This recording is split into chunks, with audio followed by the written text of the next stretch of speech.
Hey, everybody, welcome to the episode we have waited a long time for. The Minnesota Vikings have officially announced their 53-man roster, but this year we have to really emphasize initial 53-man roster because going through it, there's a lot of areas where this thing should change. So I am going to call it up here and we're going to go position by position, look at everybody on the initial 53, what the biggest surprises were for guys who made the team, and some surprises for guys who did not make the team. So I'm not going to waste any time here. Let us get right into the Minnesota Vikings 53-man roster. So, the quarterbacks, unsurprisingly, J.J. McCarthy, Max Brosmer, and Carson Wentz. Max Brosmer is, I think, the Mr. Mankato. We'll get to the other guy that I think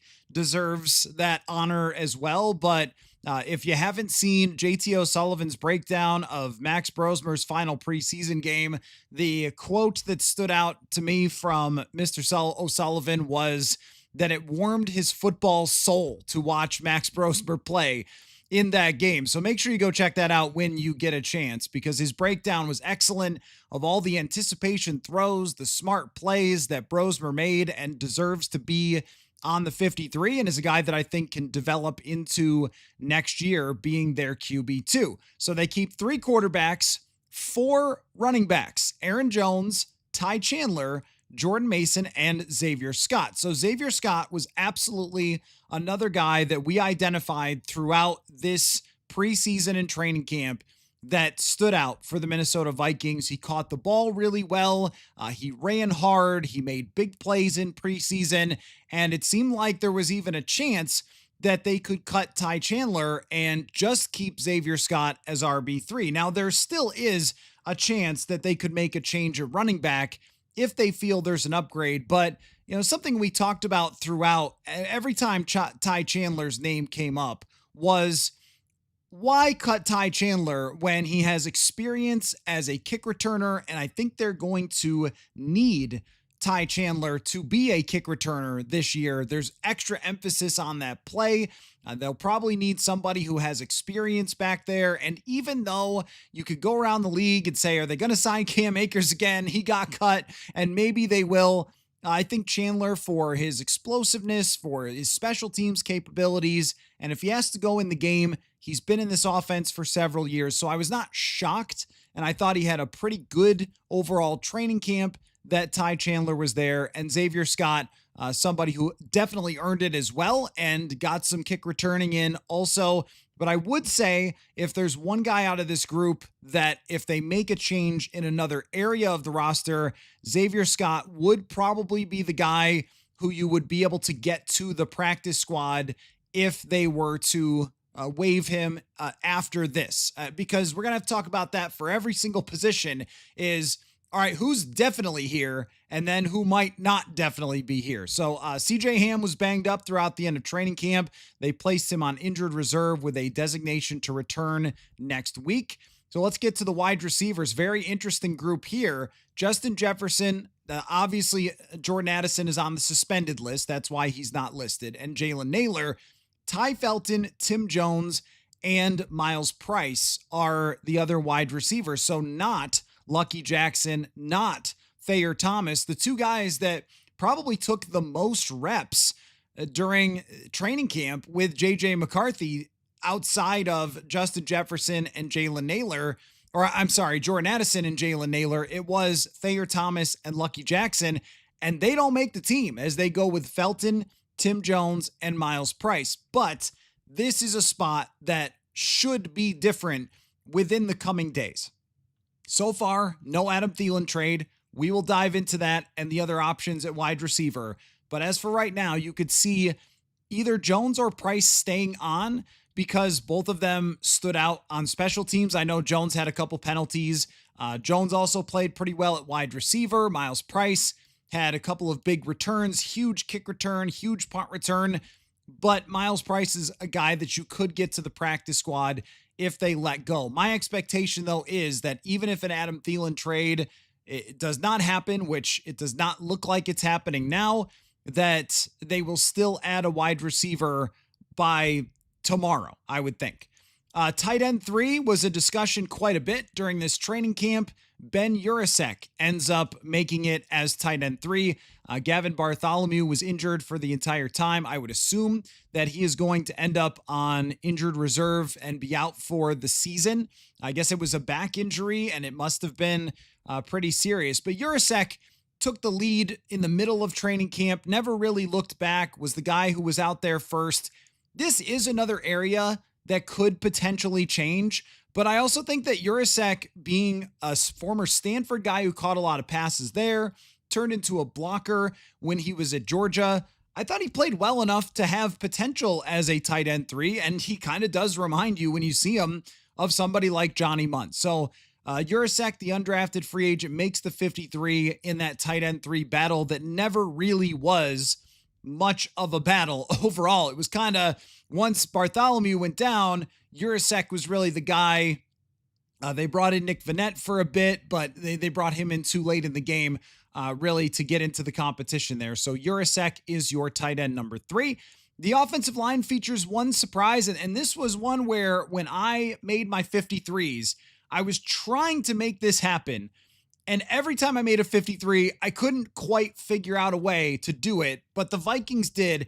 And that was include Joe Huber, another undrafted free agent who had a flat out terrific training camp. I mean, Huber was one of their highest graded offensive linemen, especially in the first game. He made a great impression on this team. I'm going to pull up his PFF grades here for you. For Joe Huber in the preseason, because he just had a really, really solid preseason. I guess he didn't grade quite as well in run blocking in the second game, or quite as well as pass blocking, but overall a 74 PFF grade, 88.6 run blocking, 73.1 pass blocking, and he was very good in practice. So Joe Huber makes this team, along with Michael Juergens, Walter Rouse, Blake Brandel, Justin School, all the guys that we expected, and the starters in the offensive line. So Huber becomes another one of those good stories for this team, and I would expect that they will stick with 10 offensive linemen and keep Huber. To the defensive line, one surprise-ish, I'm going to say ish here, is Elijah Williams. Ends up making the team, along with Jonathan Allen, Javon Hargrave, and Jalen Redmond, the starters, Ty Ingram Dawkins, Levi Drake Rodriguez, and from Morgan State, to me, the Mr. Mankato 2025, a guy who stood out in the HBCU bowl game, and then they get him in rookie camp. They identify some stuff about him that they like there. They sign him, and you think, and I know a couple of his family members have jumped into the live stream and said, "What do you think of Elijah Williams?" And my answer was, I really like what I see, but it's hard to see him making the roster because, once again, every time we do the 53, it had Harrison Phillips on it. Once it didn't have Harrison Phillips, then Elijah Williams became possible. He's got some jolt to his game. He was getting in the backfield, created a bunch of pressures, and had a very, very good preseason and training camp. He ends up making the squad. And when you look at this roster, it's like, yes, they do have the 2 older starters, but Redmond, Ingram Dawkins, Rodriguez, and Williams, that's a bunch of younger guys with some potential there on the D-line. To the outside linebackers, where we got our biggest surprise of the day, which was Chaz Chambliss makes the team. Now, I had mentioned that as a possibility because of his special teams work. Chambliss did a ton of special teams work during the preseason, and in a season where they are going to have a lot going on in the kick returns, you're going to need special teamers who are specifically out there to make tackles and make plays on those kick returns, and Chambliss did a really good job there. He played multiple positions, inside and outside linebacker. We know they love the versatility, and he ends up making this team along with Bo Richter and, of course, Dallas Turner, Grenard Van Ginkel. But Chambliss over Gabe Murphy is the surprise of the day, because Gabe Murphy had an excellent game against the New England Patriots, and it seemed on a practice-to-practice basis that he was winning a lot of reps.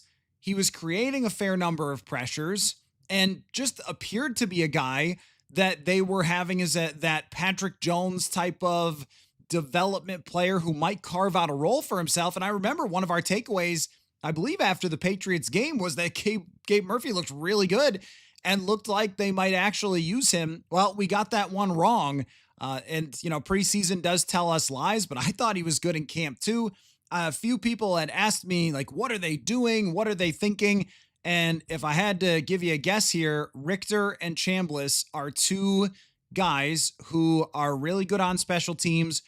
Richter had a quietly very good training camp, very good preseason, very solid for Bo Richter again for the second straight year. But Chambliss's versatility and special teams ability may have put him ahead of Gabe Murphy. They also might believe that Murphy's a guy they can get back to the practice squad, where maybe with Chambliss, they were concerned about him being picked up. I don't know.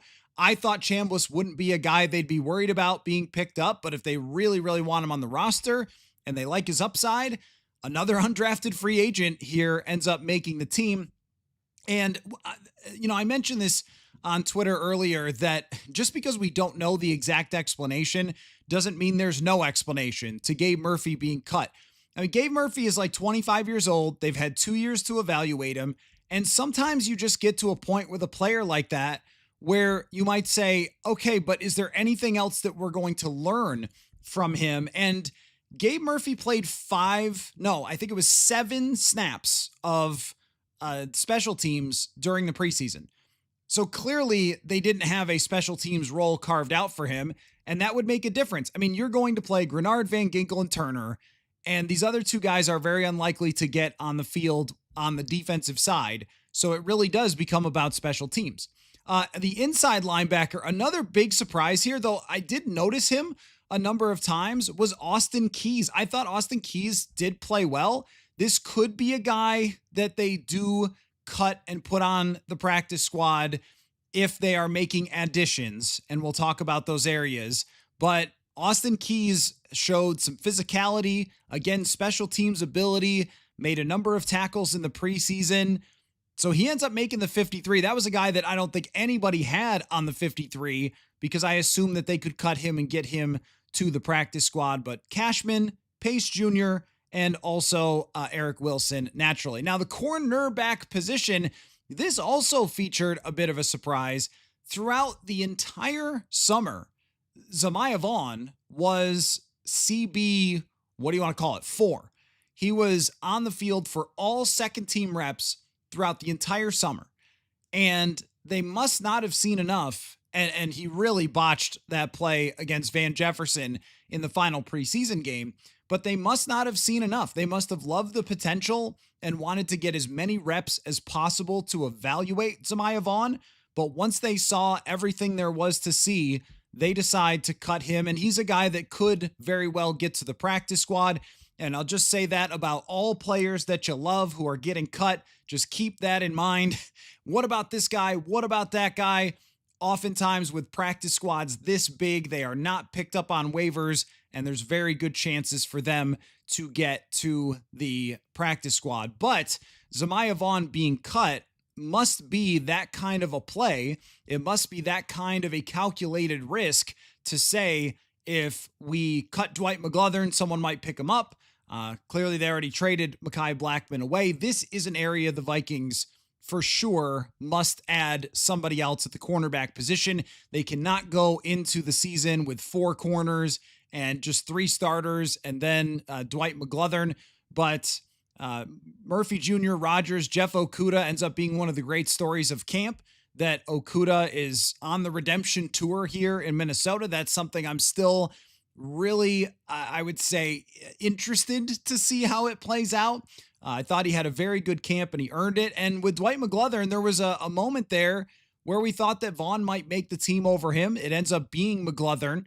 He has more experience, and we'll see if Vaughn ends up getting to the practice squad. But that was a big surprise for me, because when somebody gets that many reps as CB4 or the second team outside corner, usually that guy is making the team. So they must have wanted as big of a sample size to evaluate as possible, and then they end up deciding to waive him.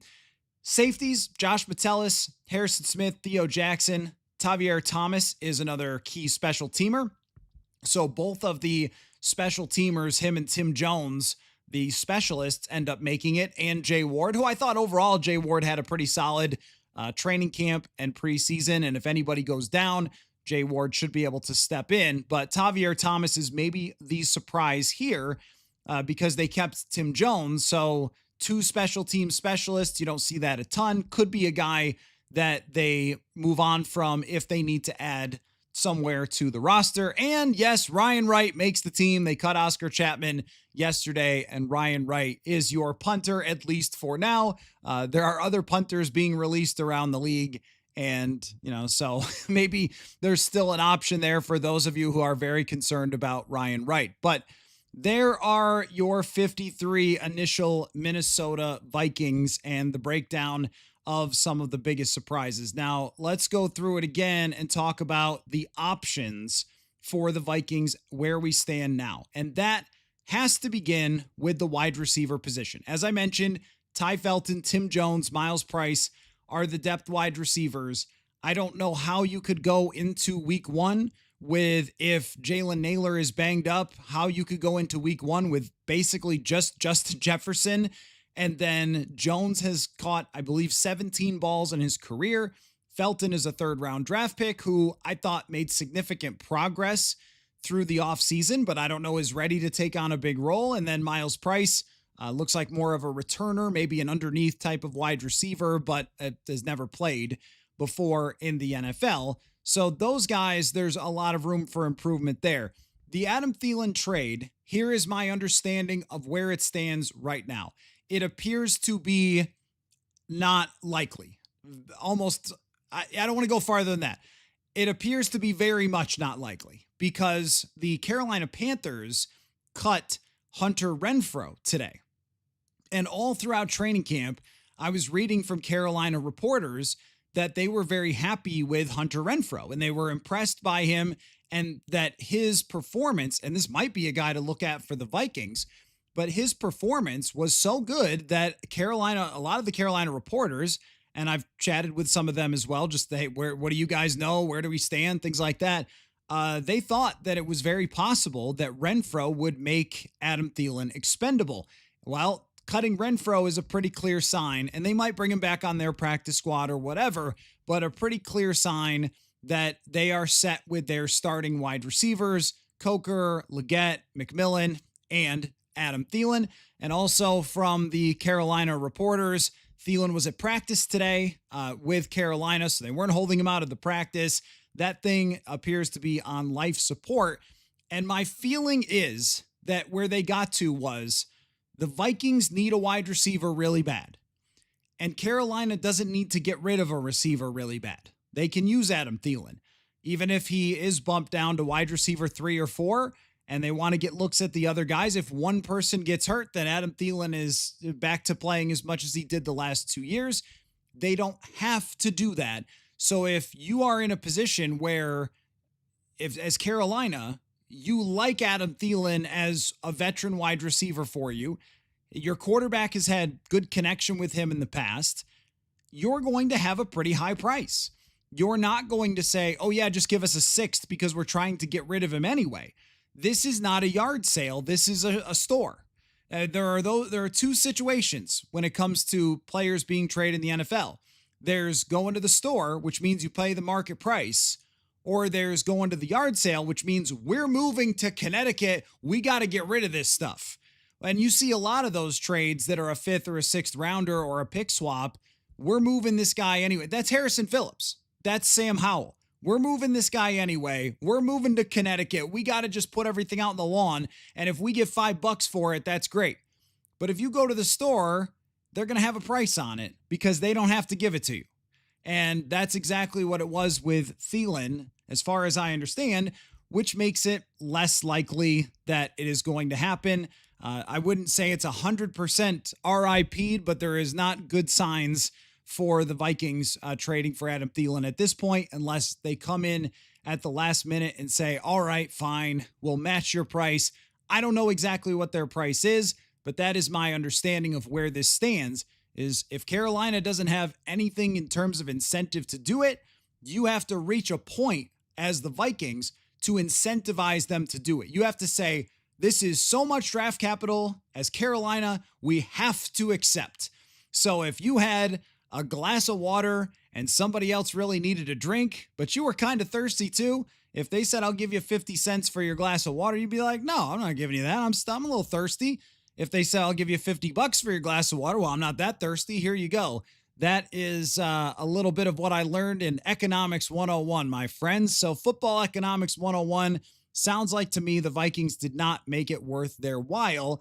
So now we get on to what are the other options for the Vikings. Now, two names stood out to me in particular for getting released today that would make by far the most sense for the Vikings to just sign these players and not have to give up anything. Number one, and we've talked about him a bit, is KJ Osborne. Osborne just seemed to never really launch with Washington, had a tough year last year with the New England Patriots, and he ends up getting on the initial cut list of the Washington Commanders. Now, KJ Osborne is a guy that has not seemed to stick with other teams, but when he was a Minnesota Viking and he was working with Keenan McCardell, Osborne was a good wide receiver for this team.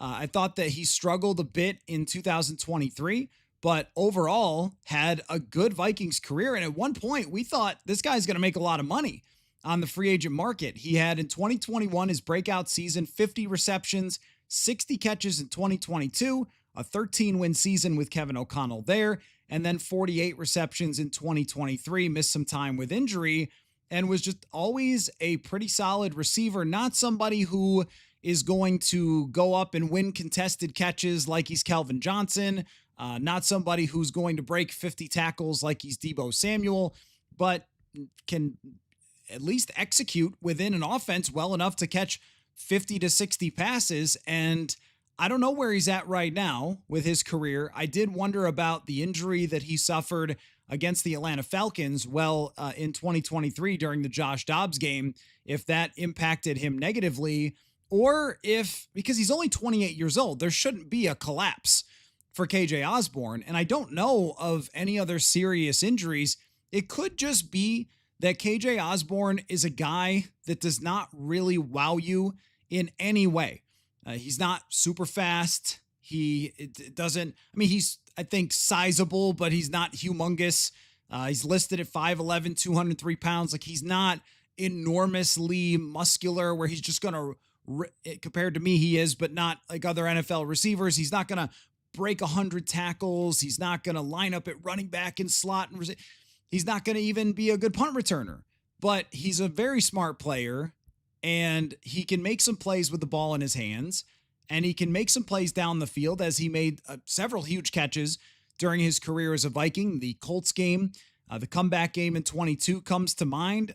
There was one in 2021. Was it was it 22 against the Lions? I think it was 22, the first game against the Lions, where they missed a field goal. Osborne had a huge catch down the field. He could do a lot of things well. I think he's a guy that is a C+ in a lot of areas. And with some teams, if you get him in a training camp, you're not the team that drafted him, you're not paying him a lot of money, and you go, well, where does he wow me? We're going to go with a younger player. I think that's probably what happened in Washington. So Osborne is still a good option. Where he's at physically, I'm not sure, because he hasn't wowed these other teams, but at 28 years old, still in his prime, KJ makes a ton of sense. The other guy is Robert Woods. And the fact that Robert Woods did not make the roster of the Pittsburgh Steelers is a little on the concerning side for Robert Woods. Now, he's had a great career. This is a 33-year-old wide receiver who has taken a lot of punishment during his career. He was enormous for the Rams for several years. The emergence of Jared Goff, he was great in 2017, 2018. He had multiple 1,000-yard reception seasons, went to the Super Bowl with the Rams, great blocker, toughness, they got open, made plays. But in recent years with the Houston Texans, 40 catches in 2023 and only 20 receptions last year for him. And he played, it looks like the entire schedule and only came up with 20 receptions. But in the situation the Vikings are in, they're really just waiting for their number 2 wide receiver to come back. So can you work your way through 3 games with Robert Woods and then he becomes part of your depth? Or can you work your way through 3 games with KJ Osborne and then he becomes part of your depth? I think that Woods would fall under that category, especially with his previous experience with Kevin O'Connell. Now, there's a number of other guys who got cut as well that, at least have been thrown out there. Marquez Valdez-Scantling, which when I was just bored like everybody else. So I'm tweeting like maybe for every guy who gets cut. And most of them got no reaction at all, except for when I said Valdez-Scantling, who a lot of people basically just yelled no all at once. Valdez-Scantling had a couple of big plays against the Vikings when he was with Aaron Rodgers. And he had some plays for the Kansas City Chiefs in big moments, but has not really done a lot since then. With Kansas City in 2023, had 21 receptions, and then last year 19 for 411 yards and 4 touchdowns, though. I mean, there's that. There's Gabe Davis is still out there as a possibility. But with every receiving option that we talk about, you just have to prepare yourself for, like, it's going to have flaws. The Adam Thielen idea had flaws. Valdez-Scantling would have flaws. Robert Woods would have flaws. KJ Osborne, like, none of these guys are going to make you super happy. But there is one that I think people would maybe be excited about, and that is Trey Palmer of the Tampa Bay Bucks. Because at very least, what you can talk yourself into with Trey Palmer is that he has been just pushed down the depth chart after an impressive 2023 season by the fact that Tampa Bay just keeps going out and getting wide receivers, and they have a great receiver room. Palmer in 2023 had 39 catches for 385 yards, so only about 10 yards a catch, was more of an underneath guy, was more of a Rondale Moore type of wide receiver, and then last year only had 12 receptions. Looks like he just got into a handful of games last year, but at very least 24 years old and 4.33 speed for Trey Palmer. So there's some upside there. There's some potential intrigue there for somebody like Trey Palmer that might not exist so much in the old wide receivers. And the benefit of Trey Palmer is that last year he had 18 punt returns for 136 yards. So he was also a punt returner for the Tampa Bay Buccaneers last year. And thus ends the list of guys that you would be mostly interested in who got cut today. Otherwise, it's going to be trade candidates. I saw Kendrick Bourne made the New England Patriots roster. That was somebody that was on my radar as a veteran wide receiver that could potentially come to the Minnesota Vikings if he got released, even though I think he's also banged up. But even then, he ends up making their team. And there's not a lot of other players that jumped out to me that I ran to throw on my list of Minnesota Vikings potential wide receivers. As far as corners go, that is so wide open, but Rasul Douglas is off the table, and it looks like Mike Hilton is probably going to sign with the Colts. Douglas signed with the Dolphins. So there's 2 guys that would have been of interest that look like they are not going to be available as well. I don't know what Stephon Gilmore's situation is, but maybe they're making that phone call to Gilmore in a role where he doesn't have to play as much. I think Stephon Gilmore, if he's just like last year, would be probably fine or pretty good as a backup, but they need to do something at that spot. So when you look at the initial 53 and maybe you scratch your head at some of these and go, well, why did they keep this guy? Or what were they thinking there?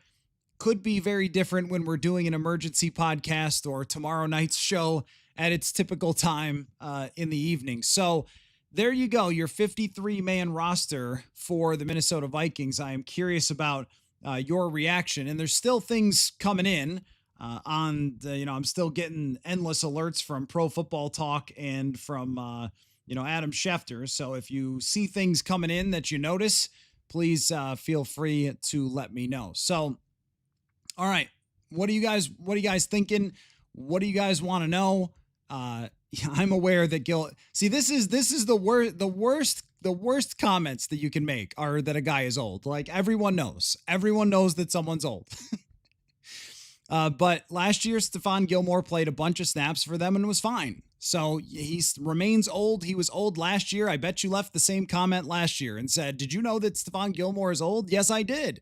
I did when they signed him last year and they had a top 5 defense. So if they do it again and you have Byron Murphy and Isaiah Rodgers and Jeff Okudah and then another veteran, that would be a good situation, I think, for them. But I don't know if Stephon Gilmore would want to come back and play for a team where he's not going to get as much work as he did last year. So I'm not really sure. So let me just dive in to your comments here. Paul says no Renfro or Thielen. Well, if the Thielen thing is off the table, then I guess you get your dream there. As far as Renfro goes, we just don't know what Hunter Renfro looks like right now. The people who know are in Carolina covering that team and that camp, because once upon a time, like, let's not forget, he's not even 30 years old yet. It wasn't that long ago when Hunter Renfro was good. Like, he was a quality wide receiver, and then he had this illness issue, but he caught 103 passes in 2021 and then 36 and 25 as he, faded there with the illness. But I'm not saying that's a great idea. And just as I mentioned, that every single receiver idea is going to come along with, oh, I don't want that guy. He's not that great. You're not looking for the next Jordan Addison here. You're not looking for the next Chris Carter or Jake Reed here. You're looking for someone to come in for a couple weeks and then be wide receiver 4, to be able to give you reasonable NFL level football play. I mean, look, this team is down so bad at receiver, and I do want to talk about this. They are down so bad at wide receiver right now that the guy who took the most reps in the absence of Justin Jefferson, by far, with J.J. McCarthy, got cut today. That's where they're at. Lucky Jackson got a ton of reps. He took almost all of them with the first team with Justin Jefferson out, and he got cut.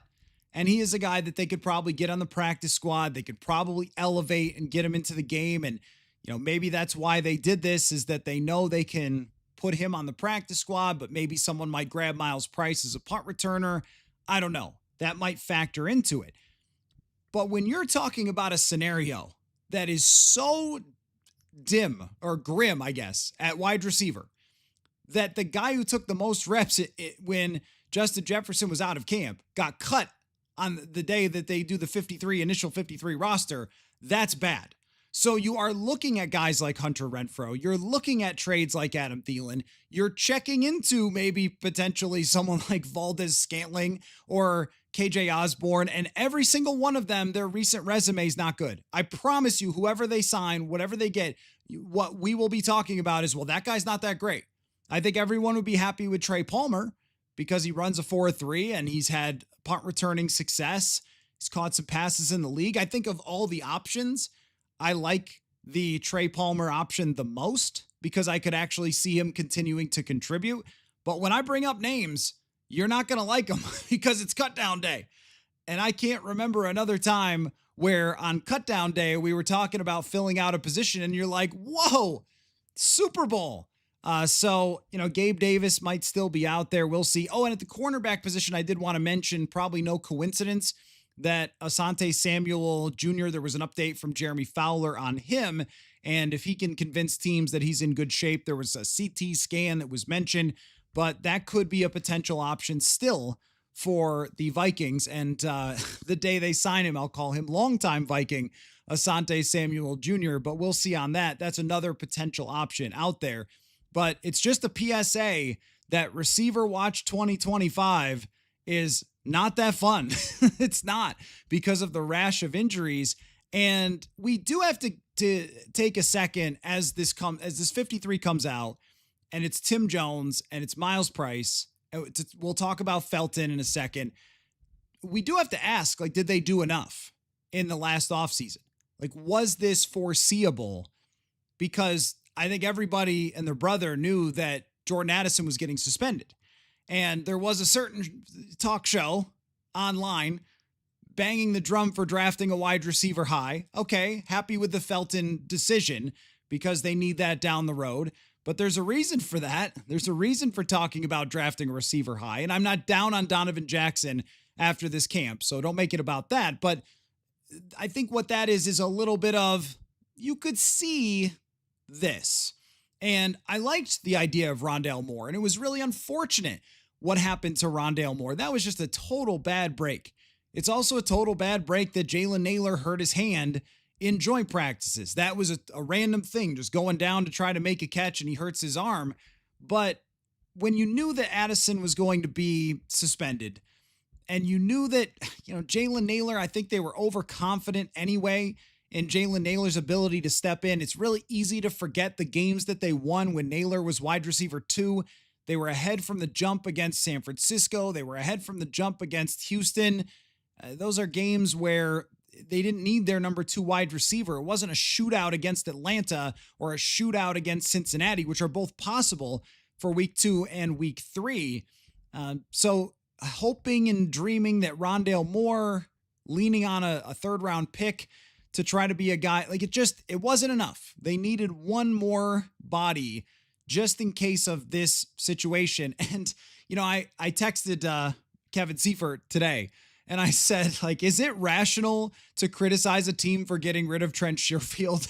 And I think the answer today is yes, it is rational to criticize the team for getting rid of Trent Sherfield, or at least letting him walk and not matching whatever his price was, because he did make a couple plays for them as a receiver, and he was an excellent special teamer. So now they may have to lean on a Tim Jones if they can't find another answer. I do expect them to have another answer shortly. I don't know when. I don't know if that's going to happen now, but I do think that they will have one soon enough, and that there's been one in the works. But, Naylor's he got injured, 10, 12 days ago, and they knew about Addison for a long time and did not make a move yet. So they must have a plan here. They must have an idea, which, by the way, that leads us to the FanDuel question of the day, which is, if the Vikings go into week 1 with Tim Jones as their wide receiver 2, if they don't make another move, put it that way, at wide receiver, what's the over-under for total points in that first game? What is the over-under for total points if they go into week 1 without another significant receiver option? So it's just Jefferson, Tim Jones, Miles Price, and a heck of a lot of 2 tight end sets. What would be your over-under for total points if that happened? That is our FanDuel question of the day. So let me get back to some of your comments here. Wallace says Addison sure caused the team a lot of problems and damage with his irresponsibility. No disagreement here, Wallace. And the only thing you can hope for there with Addison is that he learns from this and that he will grow as a person after this, because you are absolutely right. If they were going into week 1 with Naylor hurt, okay. All right, well, that's no problem. Just have somebody else play Jalen Naylor. That guy got, a catch and a half per game anyway, right? That wouldn't be that big of a deal. But missing 3 games because you couldn't properly handle yourself behind the wheel or call an Uber, that should be a life lesson for Jordan Addison to never, ever let that happen again. Grateful Dad 78, is Felton that bad? No, I do not believe Ty Felton is that bad. I think the reality of Ty Felton is he's that young. Felton, we can go, look at this with his college career, but, Ty Felton was a guy who developed for a couple years with Maryland and then got some catches in 2023, had a big breakout 2024, but a lot of it because Maryland was not very good at football and didn't have a very good quarterback. A lot of it was short passes. A lot of it was just, go routes. This is a system that asks a lot from its wide receivers in terms of details. If they had to play Ty Felton today along with Jalen Naylor, I think they could do it. He caught the ball. He made plays in camp. He made plays in the preseason, and he showed a lot of potential. Clearly from them wanting him to be the kick returner, there's a lot of potential there. But just like once upon a time with KJ Osborne, you can't draft a guy in the middle rounds and then just be like, oh, why aren't you a star right away? You should be a star right away. What's your problem? This is a guy who I think needs to put on some muscle. I think he needs to be a little better at getting off the line of scrimmage, a little sharper coming in out of his breaks, needs to learn football more, but the potential is there. So, I think that we just fall in love with the draft so much. And this goes for some undrafted free agents too. We fall in love with the draft so much that we read about these guys and, oh my gosh, this guy's got such a great background story, or he's so exciting and he's got this number or that number at the combine. And we forget that the guys who play a long time in the NFL, they got a lot going on upstairs in terms of knowledge of techniques and details and systems and all those things. Now, could you put him on the field for 15 plays in the first week? Yeah, I think you can. So I wouldn't write off Ty Felton. I would just say that it's very hard to be ready to play in the NFL as a complete player and play 45 snaps or something right away if you're not Justin Jefferson or Jordan Addison, who are freaks, like first round draft pick freaks. That's a little bit different. I can't fully understand your very long name, but players over the age of 30 might as well be in a wheelchair the way some of you guys talk. That is 100% true, right? Yeah, if someone has reached 30 years old, just get them the heck out of my face. What's wrong? Paul says, what's wrong with Deontay Johnson or Trey Palmer? I like Trey Palmer. I like him a lot. Here's the problem, is that the waiver order is not ideal for the Minnesota Vikings. So their waiver order, they are 24th. And if you're trying to pick up somebody that a lot of teams might like and you're 24th, you're probably not going to get him. And the reason for that is, to help those bad teams get better by giving them the first waiver claims. And Trey Palmer can help a team. So I'd be a little surprised if somebody doesn't claim him before the Minnesota Vikings. But if they can get to him, then they should. Deontay Johnson, I just wouldn't touch that with a 50-foot pole. I mean, that guy has been on how many different teams? There was a story that he didn't want to go in a game when he was with the Ravens because he was cold. I think he was missing practices. He goes to Cleveland. He can't make the roster. I mean, half of you guys could make Cleveland's roster. So I don't know. I don't think that there's anything left there. Edwin, do we have anyone receiving punts? On the current roster, that would be Miles Price. Price clearly showed an ability with the football in his hands to kick and punt return. There's got to be some nervousness about actually catching the ball, which does not make you feel great going to Soldier Field, but at least it's not November going to Soldier Field. It's probably going to be a beautiful evening for him to try to catch the ball if he's that guy. I still think you're looking at a DeAndre Carter.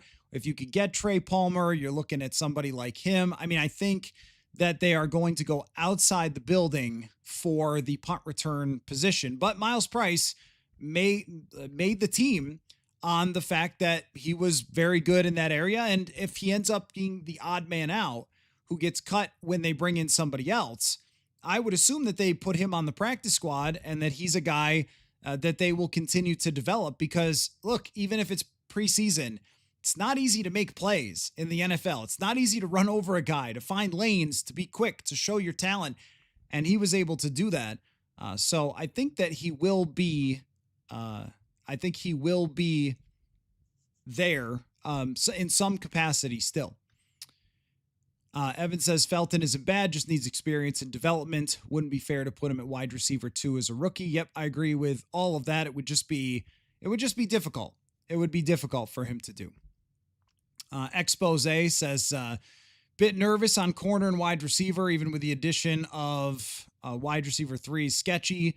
If the running game isn't what we expected, do we worry about JJ forcing to Jefferson? Well, I mean, we can't forget that they do have one of the best receiving tight ends in the NFL. They do have one of the best receiving running backs in the NFL.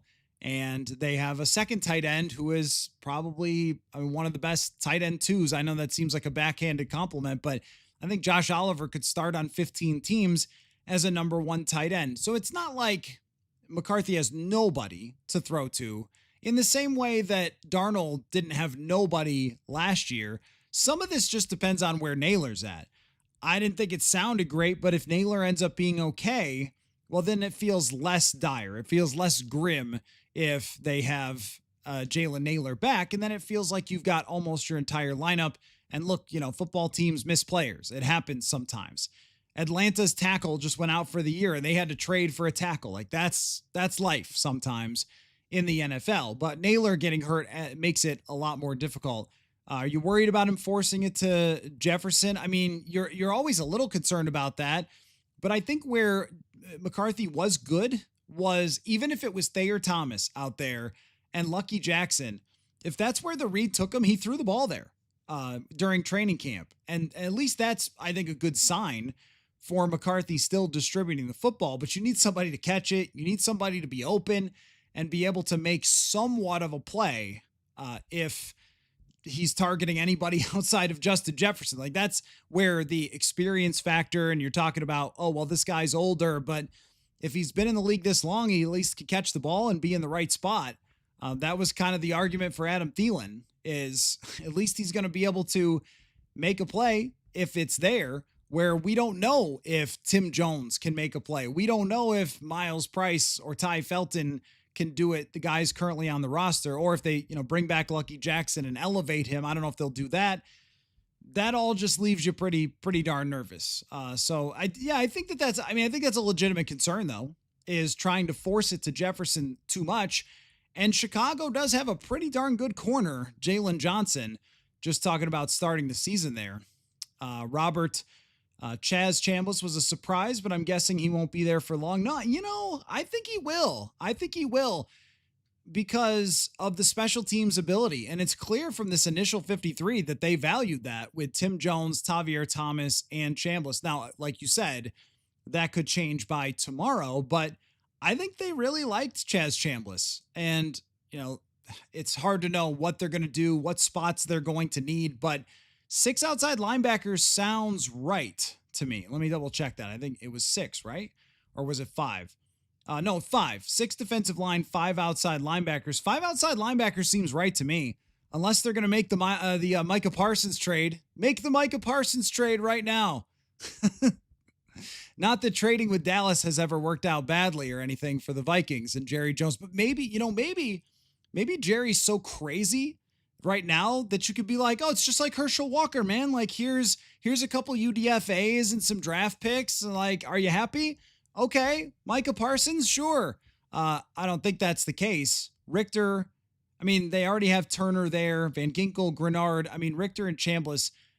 I think for a 4th and 5th outside linebacker, those are fine guys to have, but especially on the special teams, I just think that that's really important. So I don't know. I mean, you could be right that he might be one of the first guys to be cut, but I think they do care about that. And he's also got some positional flexibility. I think he did earn a spot there. John says Noah Igbian. Oh man, I thought I had it there. The Igbianani, I think, is that right? The corner who he drafted in Miami, who's bounced around. He was released today. Yeah, I don't know. I mean, familiarity might matter. I think they've had other chances at getting that guy, but I don't know. When you're talking about corners, it's going to be a lot for them about fit, and that makes it harder to figure out.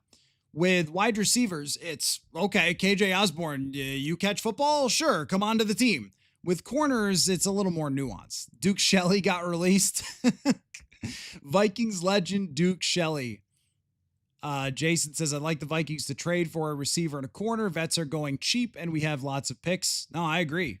I agree if they can make a deal. I think it gets harder after today, though, with the initial 53. Because usually those trades happen before the 53 because it's the yard sale theory where teams are just saying, hey, we got to get rid of this and we're going to cut this guy. So why don't you just take him as for whatever price? So when you say like, oh, they're going cheap, well, that's why is because they are trying to get rid of those guys and they're making phone calls. Hey, do you want like anything for this guy? Athena, what's the deal with Shaq Griffin? Is he available? I don't think so. I think is he on Seattle? Is he making Seattle's team? I have not checked up on Shaq Griffin. Scott Gilmore refuses to tackle. Not what his number said last year. I know there were a few ugly missed tackles, but I think his tackling numbers were fine overall. I will check with our PFF friends where he ended up in tackling. 68.9 grade last year. That's okay. He had 7 missed tackles. So it was a little bit above his usual average, but it wasn't horrendous by any means. I mean, he's a bigger corner. There were a few Olay type of plays, but I mean, look, again, when we're talking about this age, so Fabian Moro was released, okay. When we're talking about guys who are this age, guys who are this available right now, there's going to be a flaw when it comes to their background, their recent performance. But is that flawed player better than what you have? So just for example, if Jeff Okudah got hurt today, would you rather have Dwight McGlothern or Stephon Gilmore? I think a lot of you would rather have McGlothern because you've never seen him before. But if you're trying to really win, Gilmore is a better option who's been with this Belichick-inspired Flores scheme forever and played well for them. I wouldn't want him playing as many snaps as he did last year, but I think it's a reasonable option if he wants to play. Vegas Pro says, why lose draft picks for Thielen? Plenty of old average wide receivers right now. I just implore you to look it up. Go compare their old receivers you're talking about. Compare Thielen's last 2 years to Robert Woods. Robert Woods has 60 catches in the last 2 years. Thielen has 151. That's the difference. The difference is when Bryce Young threw the ball to Adam Thielen, he had over 100 quarterback rating. When he threw it to anybody else, he was nowhere close to that. He's been good. That's the point. He's been good. And so, it's been days and days of people telling me Thielen's old and there's better options, but no one can prove it. No one can prove that there's a better option on paper with what these guys have actually done recently. But it just seems to me that they also feel that way. Carolina also feels that way, that they can't just give up somebody for not very much, that they're going to have to be convinced. And as of right now, they have not been convinced. Matt says Renfro was pretty decent not that long ago. If he helps for a stretch, then becomes a check down guy, fine with that. At least from the reports from Carolina, it looked like he was making plays and he was getting open in their practices. And that's all I can really tell you. I can just tell you what the reports from Carolina said. But when we're down to these types of options, Robert Woods getting cut off a team that needs wide receivers in Pittsburgh, because I've seen their writers talking about, they could really use another receiver, and then they're cutting Robert Woods. That's not screaming to me that that'll be just fine. Whereas the reports from Carolina camp were like they thought this guy would make it because he's been pretty good. So that seems to be a little different. Is the Thielen trade officially off the table? Well, not officially.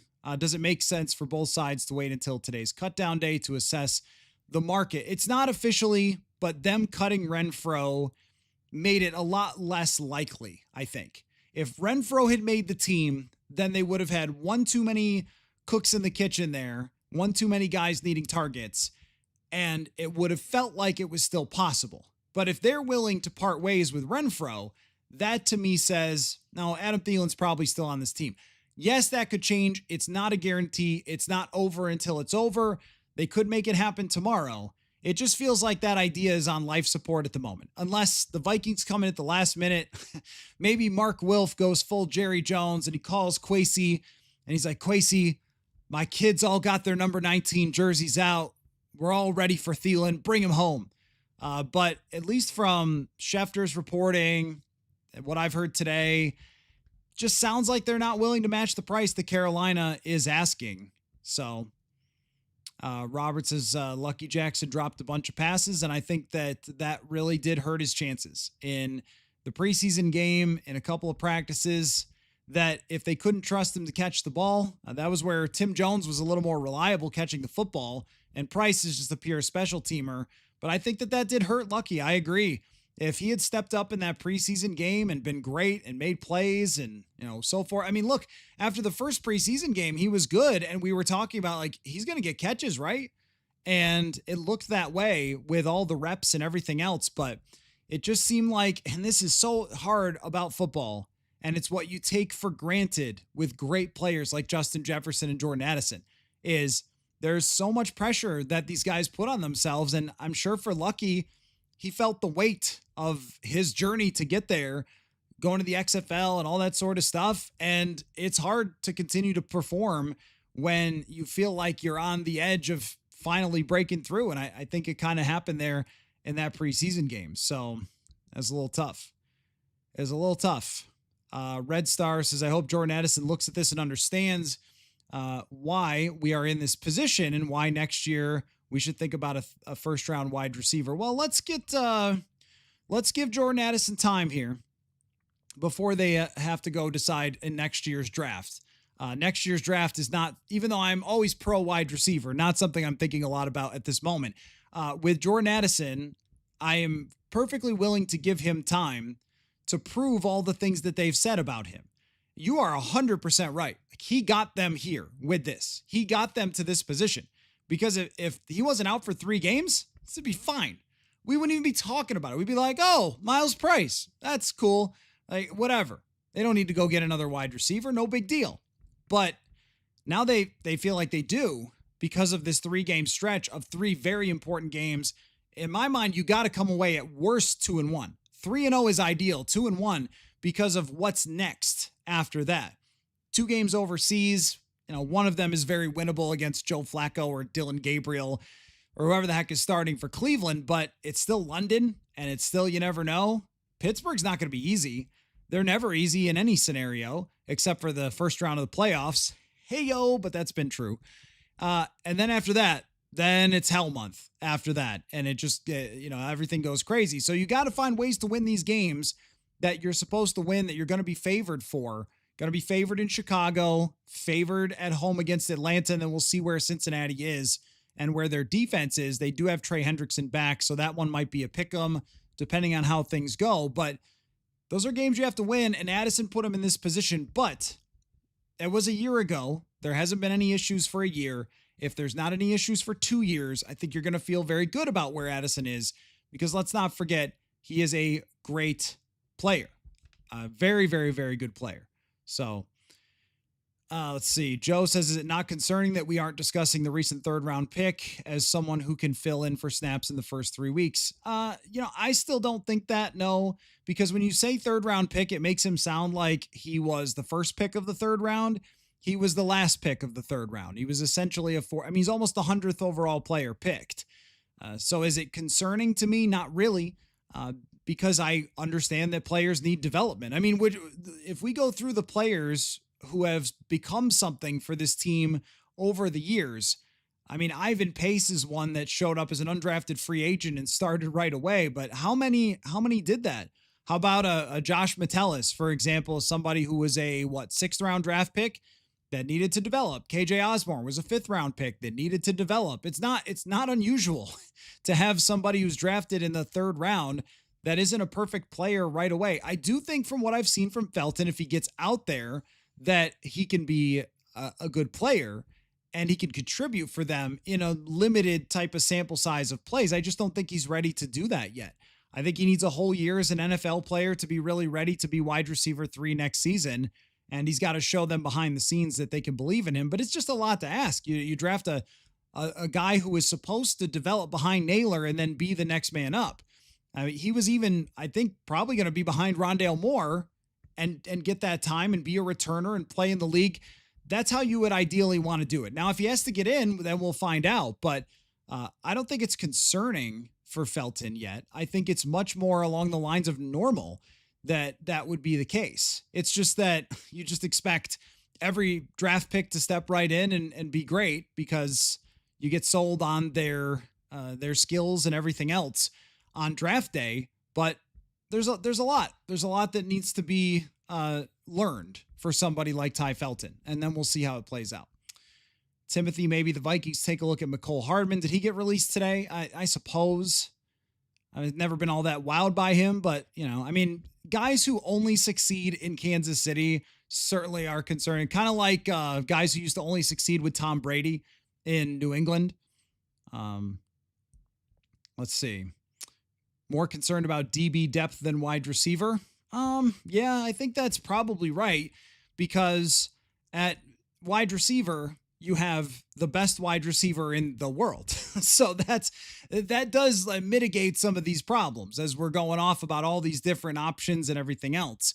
That does mitigate some of the issues is that if you do throw to Justin Jefferson 15 times, it's not ridiculous.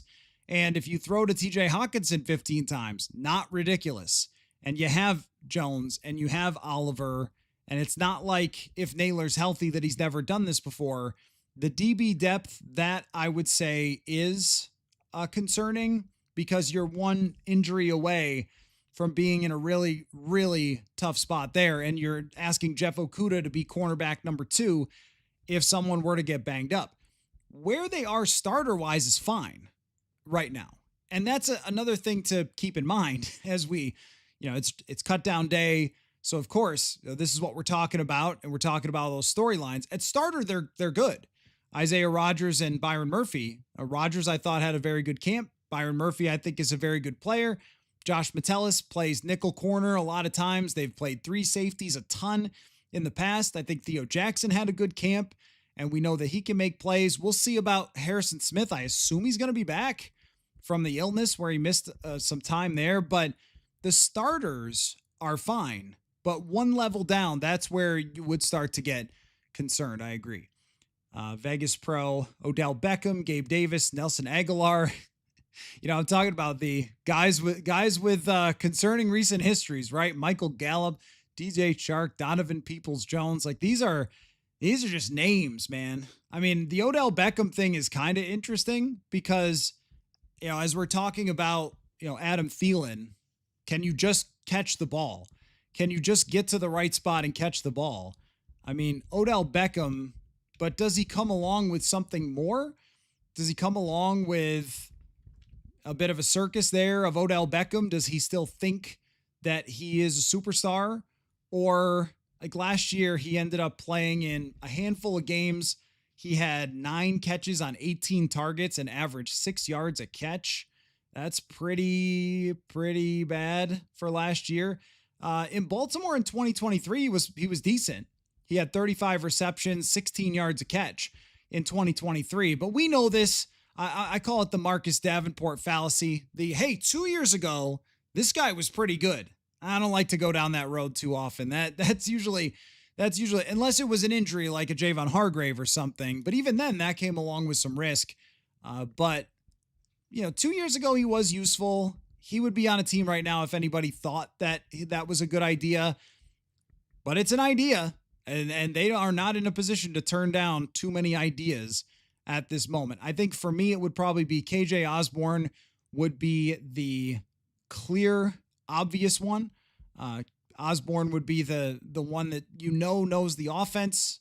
I'm sure at least some of it still with some tweaks in there, can come in and what he's going to be in your locker room, how he's going to get along with your staff. Keenan McCardle and KJ Osborne, that was a great combination for them. Keenan McCardle was really behind KJ Osborne's development when he was here. So, that was something that would matter to this evaluation as well, is that I think Keenan was always very high on KJ Osborne. Trey Palmer, if he gets through waivers, would be a pick. I mean, if you grab those 2 guys and you have Palmer as your punt returner / wide receiver, whatever, 5, KJ Osborne, wide receiver 4, Osborne can move up to wide receiver 2 if Naylor has to miss a week. Like, you're not feeling horrible at that moment, despite Osborne's recent issues. And you would feel like you at least got somebody with some potential. I noticed, what's his name? Corley. Is it Malachi Corley? Got cut from the Jets. That was another guy where, really fast, former 3rd rounder, just didn't do anything. At least Trey Palmer had some history, though. Corley only had 3 catches for the Jets. I mean, none of these ideas are super exciting, but if they did the Beckham thing, like, okay, that's going to be maybe a lot of attention for a guy that you hope can still run any routes and catch any passes. I think that someone like him catching that few in a place like Miami where they throw the ball a lot, that's concerning. But with Osborne, it looks like he just hasn't fit with the teams that he's gone to. Though I can't say Washington had a ton of talent at that wide receiver position.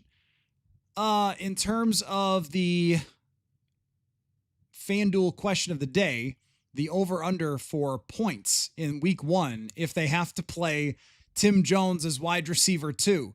15, 24, Expose goes with, Robert goes with 20, Brett with 13, 20 from Vikings fans, 13-10 is good from Matt, 19.5 from Sizzleman, 51-0, of course.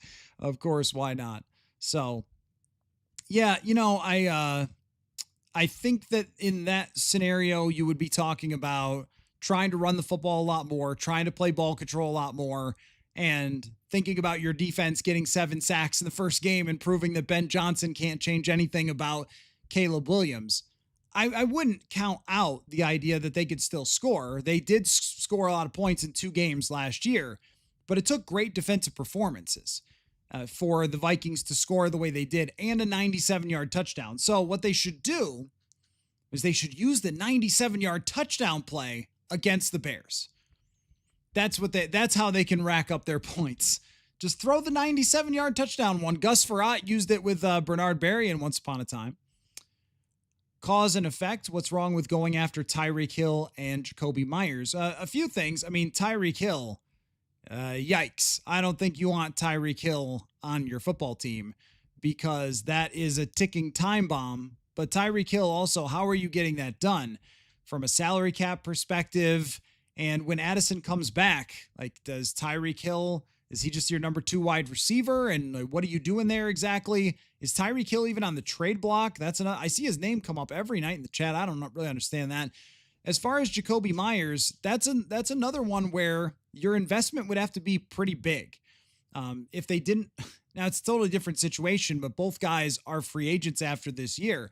If they didn't want to trade out for Adam Thielen, like, do they really want to give up a lot for Jakobi Meyers? I think Jakobi Meyers is a great wide receiver. I think he's a very solid, if you were ranking every number 2 in the league, T. Higgins is probably first, Jordan Addison somewhere in that ballpark. And I think Jakobi Meyers is a number 2 receiver to Brock Bowers there, really. I know he's a tight end, but he's really their number 2 option, is very good. 100 type of target guy there.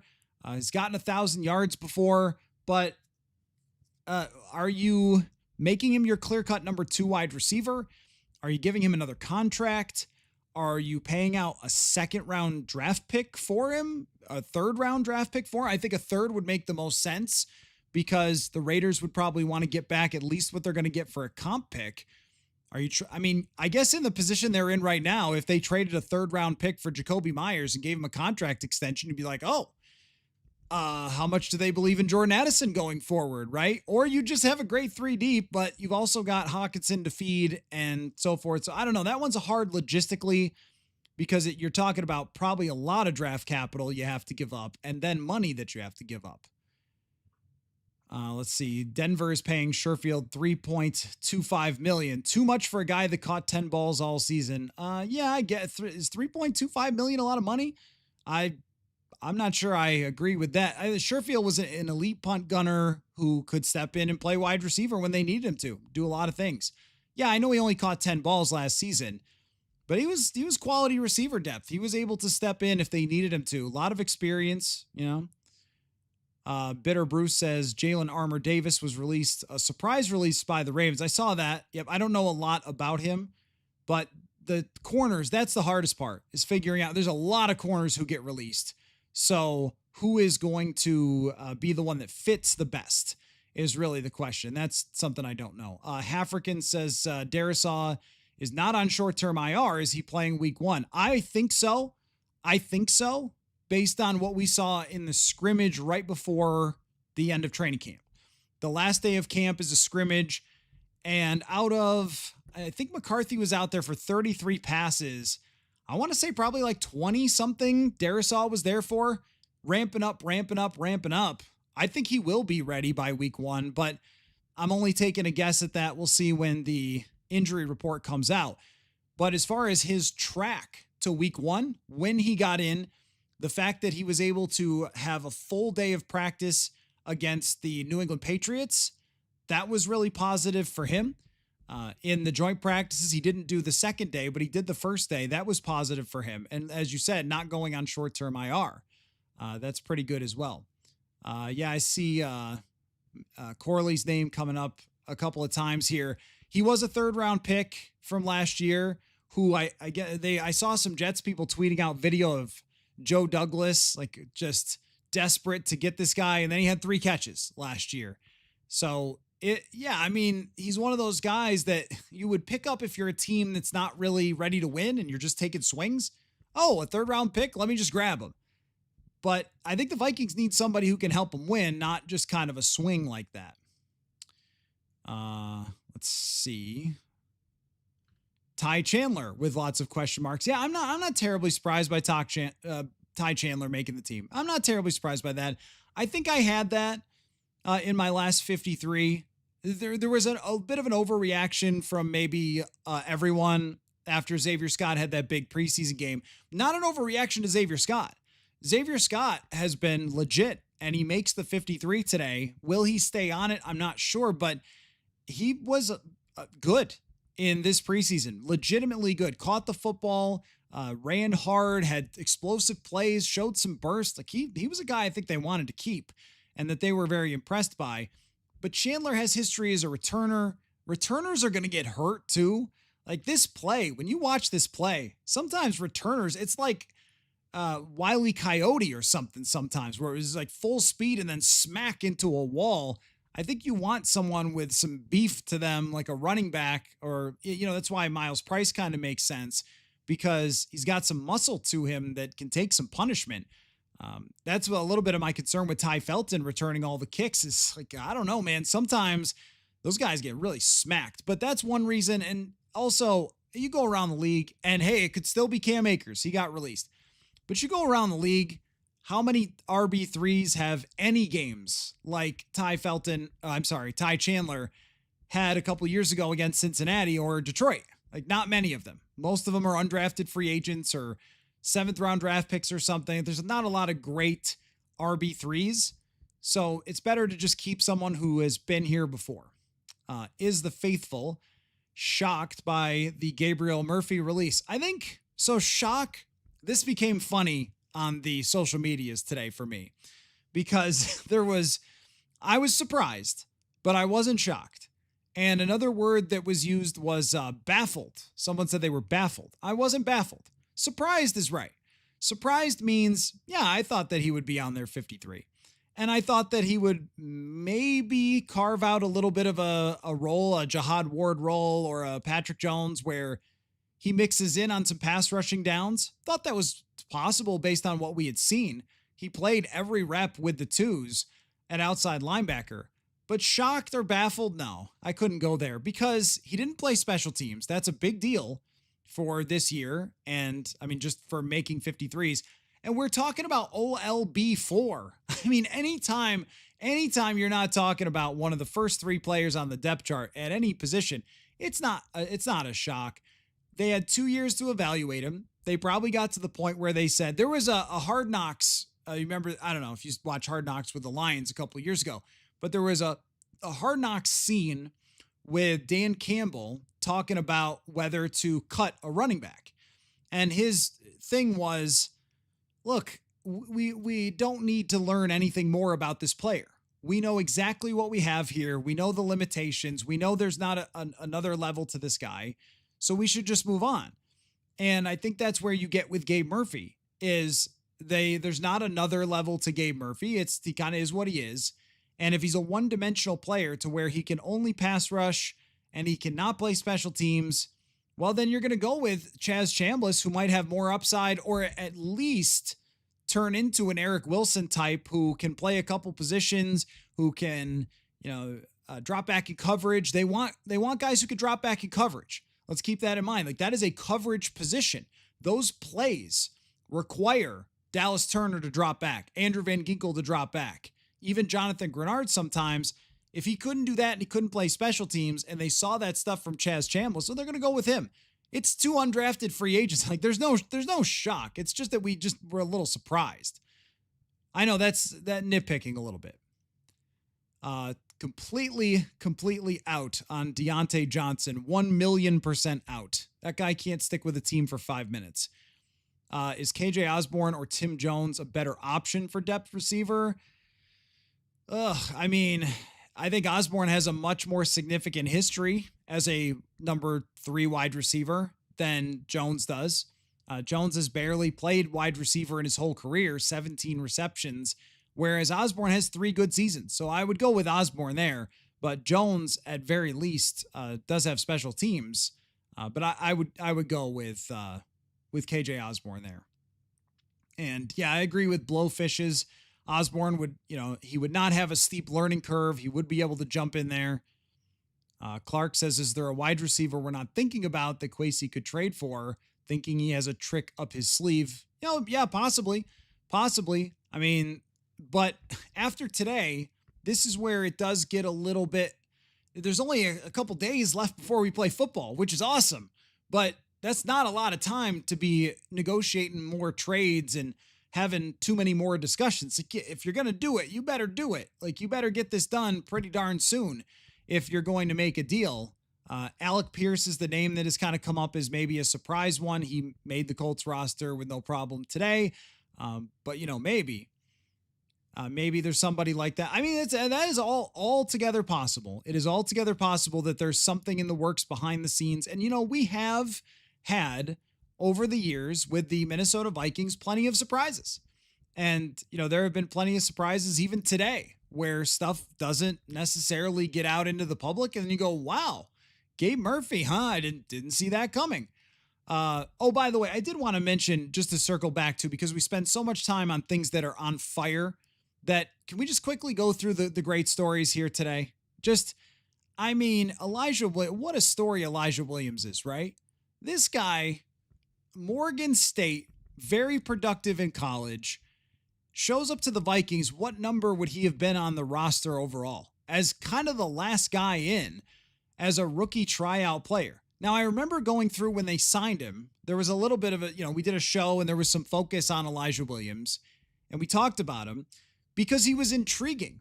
And when you looked at how he performed in that All-Star game, the Vikings have been good at identifying these guys. Levi Drake Rodriguez, another one that they identified in an All-Star game. And Elijah Williams has this great HBCU All-Star game. He gets like 7 pressures or something crazy like that, and then fights his way onto this roster. That is a very cool story. And, we could say what we want about the draft, and most of it's right. I think some of it's too far, but it's right. They haven't drafted very successfully. But sometimes I think to myself, if they had just drafted these guys in the 7th round as opposed to undrafted free agents, we'd talk about how great they were at finding late round draft picks, right? I mean, Ivan Pace is one of them, but Joe Huber makes the roster today. Elijah Williams makes the roster. Max Brosmer, they got the best undrafted free agent quarterback out there, that's for sure. If you watch the QB school on Brosmer, he was JT O'Sullivan was loving what he saw from Brosmer. We liked it all off season long. Brosmer was extremely impressive. They have been good at finding these guys. And Elijah Williams, great story. Joe Huber, a great story. Forcing them to keep an extra offensive lineman was pretty cool for him. So did just want to kind of like press the brakes a little bit on what are they going to do? What are they going to do? What are they going to do? As a reminder, I mean, even Miles Price, I don't know if he's sticking or not, but that's a guy who kind of showed up and showed them something. Ben Urasek, I think, has some potential. The 2 draft picks from last year, Juergens and Rouse, make the team. So there's 2 more late round guys. Levi Drake. Last year they found Jalen Redmond.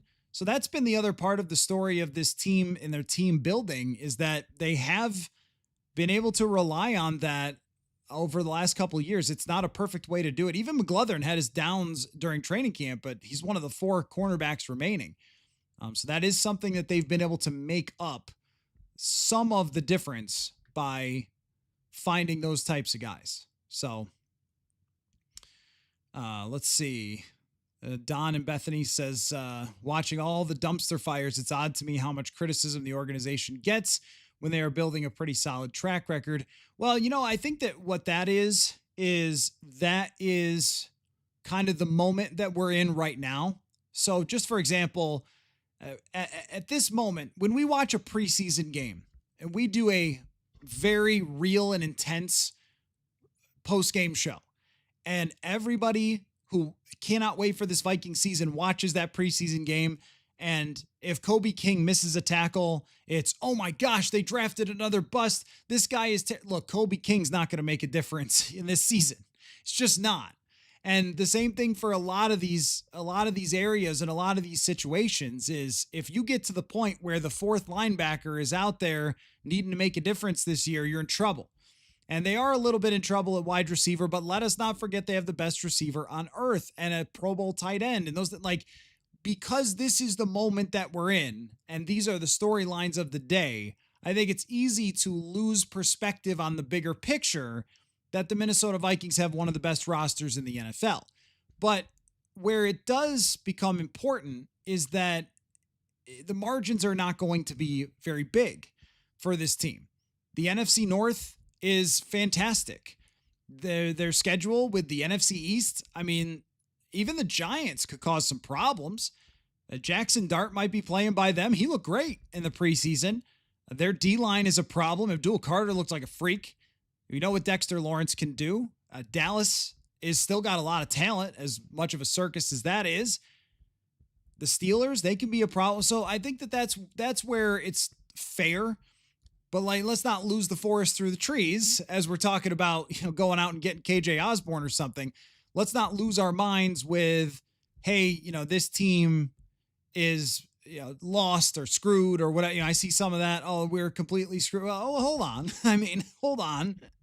I don't think they're completely screwed because of the fact that their wide receiver situation is lighter than you'd like it to be for the first 3 games. Just like their 4th cornerback, or, they cut an undrafted lineman. Like, I don't think that that's enough to be saying screwed. Probably not. It's more along the lines of everything matters this year. In previous seasons, I didn't feel as much that way because I thought they were in transition. And at this time last year, I thought every single player that's young, that makes the team, that's good for them. That's good for the Vikings. Find out what you have.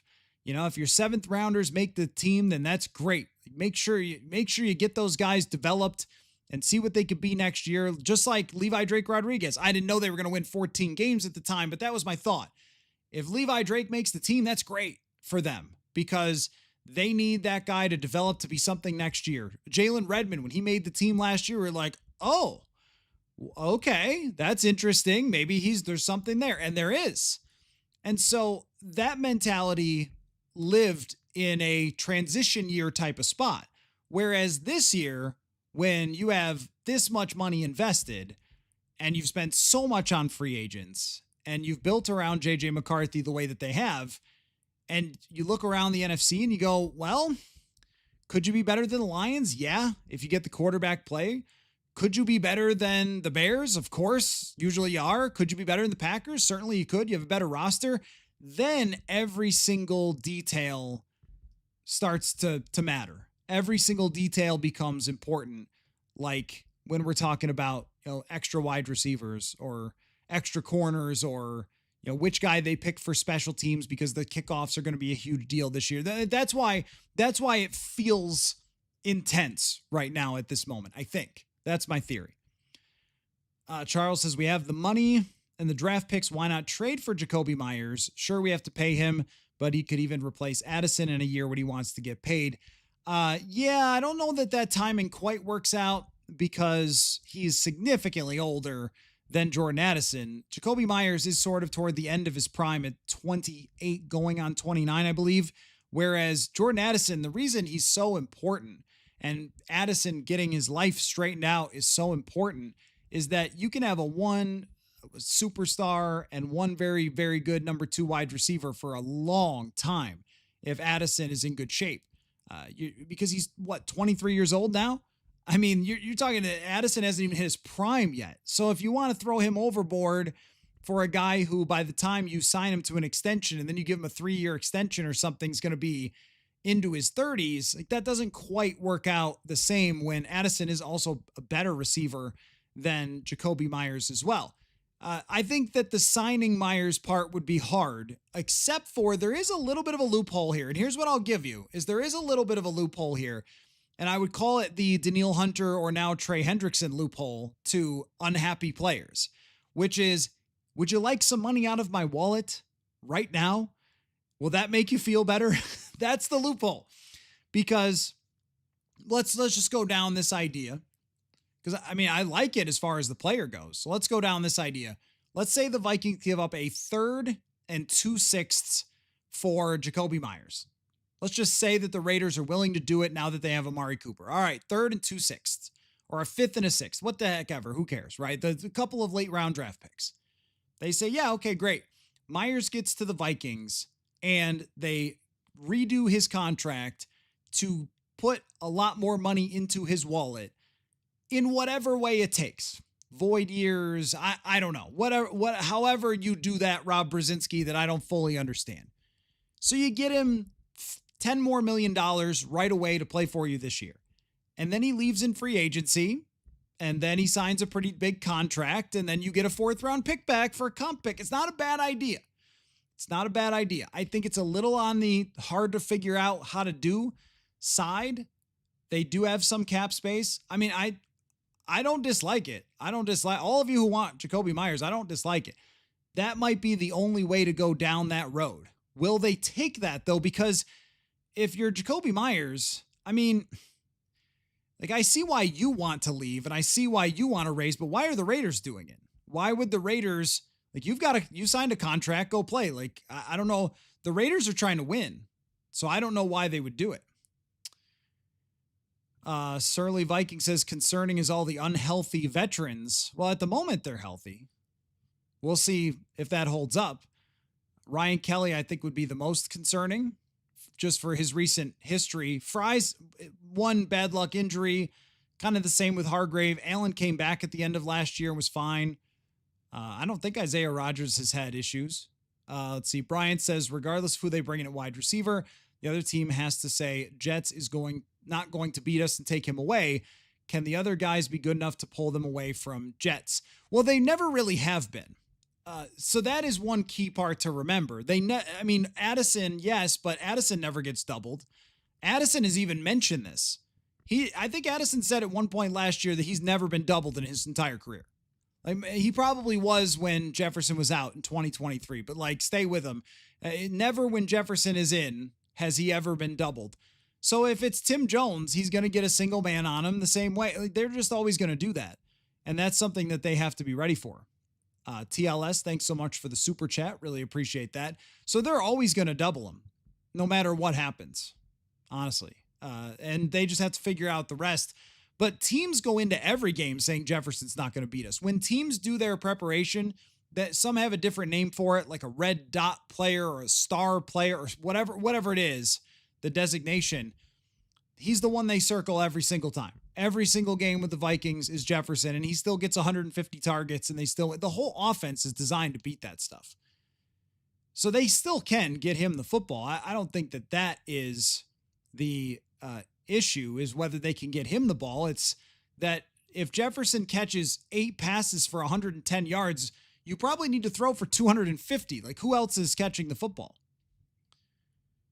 Casey says, what a strange 53 roster. Well, let me think. Is there anything, where would the strange areas be? I think 10 offensive linemen is a little bit surprising.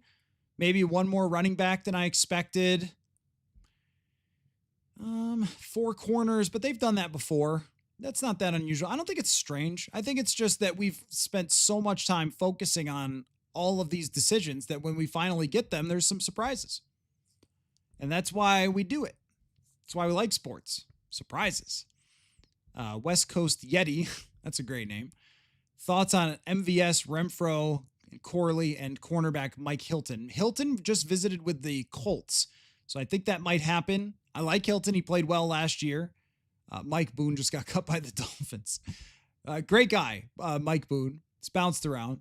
MVS is not very good, but neither is anybody else that you're going to get. Had a handful of deep catches. That's all he's ever going to be. Maybe that's what you need in a wide receiver for these first couple weeks. I like the Renfro idea, and that I know is not based on recent statistical performance and is really just based on what I've seen reported from the Panthers media. I've been paying a lot of attention to their reporters, and it just seems like he's had a very good camp, so that kind of interests me.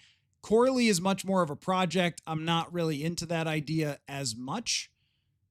Because I don't think they're in a spot right now where that's what they're looking for. Going back to the FanDuel question of the week, 17 points from Son of a Beaver, 17. That's what I think the over-under you guys are putting it at if the number 2 wide receiver is Tim Jones, would be 17 points. I might go with 21 and a half. I think they would have to play a ball possession game, but I think they could still score. Chicago's defense is not special. Blowfish is any solid tight end 3 options. There was the guy from the Giants, Greg, what's the last name? Starts with a D. Greg Dortch. Is that it? No, that's a receiver. Greg Dulcich? Yeah. So there you go. That's how solid he is. But I recognize the name. He had 33 catches from Denver in 2022, and he's kind of bounced around since then.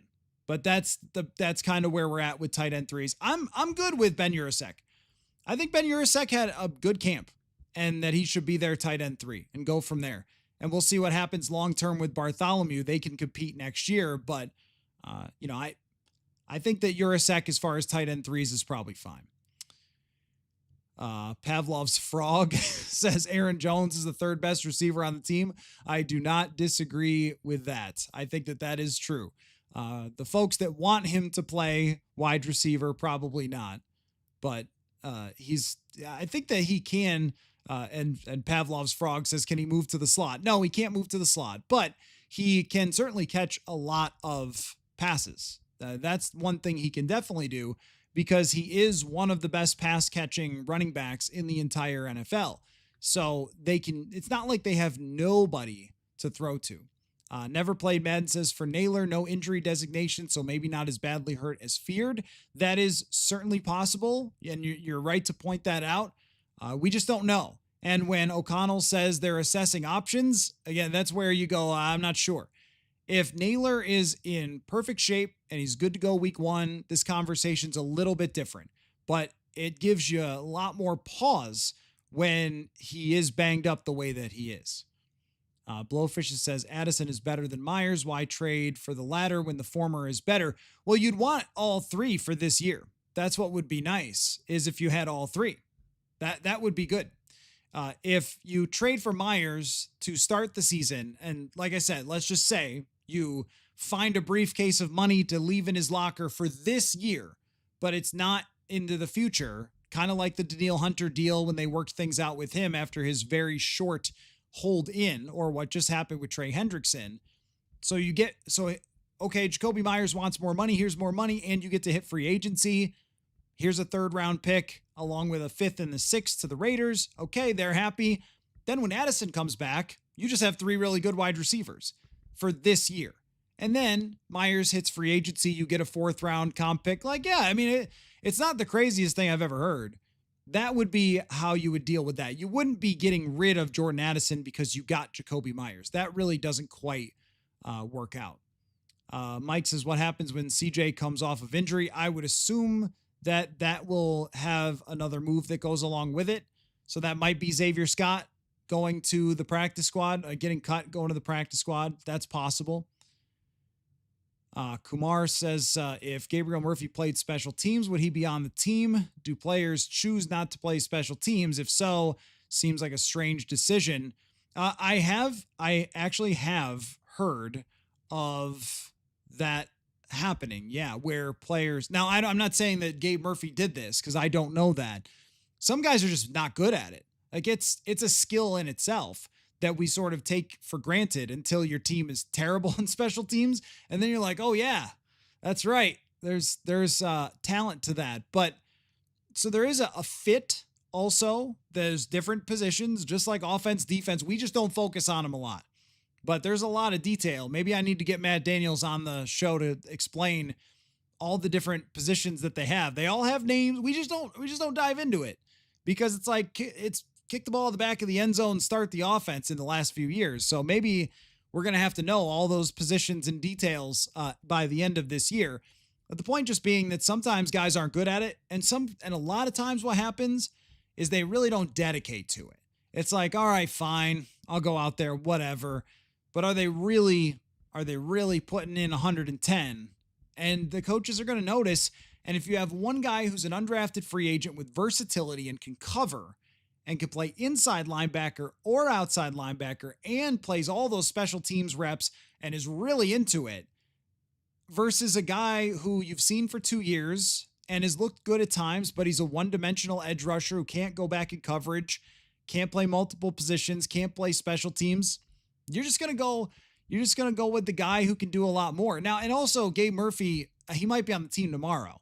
When they announce the practice squad, he might end up being on the practice squad still if he gets through waivers.